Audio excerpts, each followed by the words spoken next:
Dreams.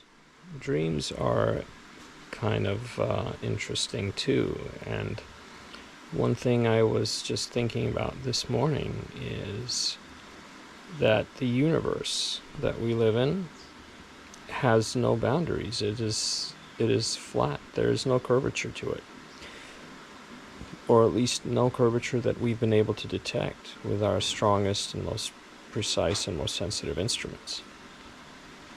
So if there's no curvature, that means it can potentially expand and go on forever.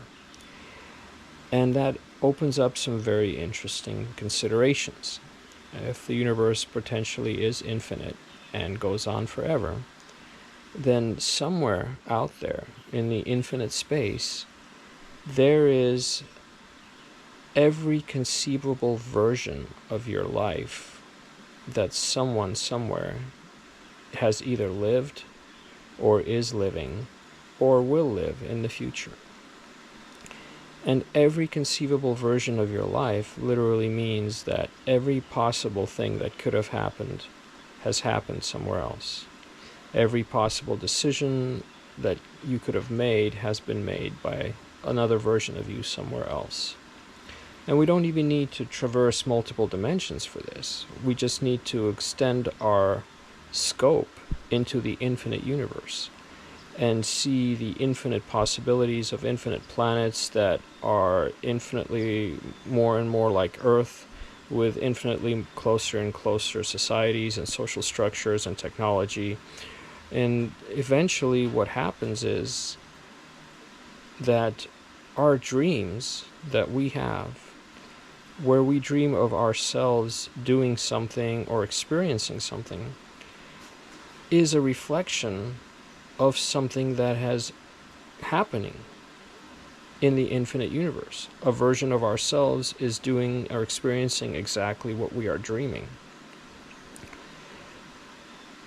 Also, a version of ourselves somewhere else will be experiencing exactly what we are dreaming. And what's even more profound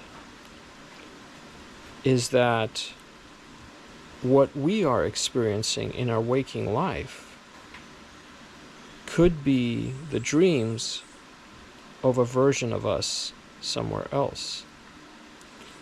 So if your dreams are realistic and they don't break the laws of physics, and you don't find yourself flying or exploding or breaking rocks with your teeth, that kind of stuff, chances are that dream is actually happening somewhere else.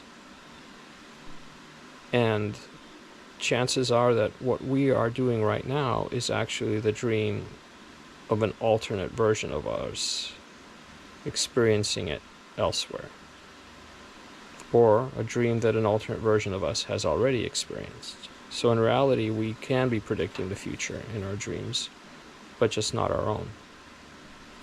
Just some interesting thoughts.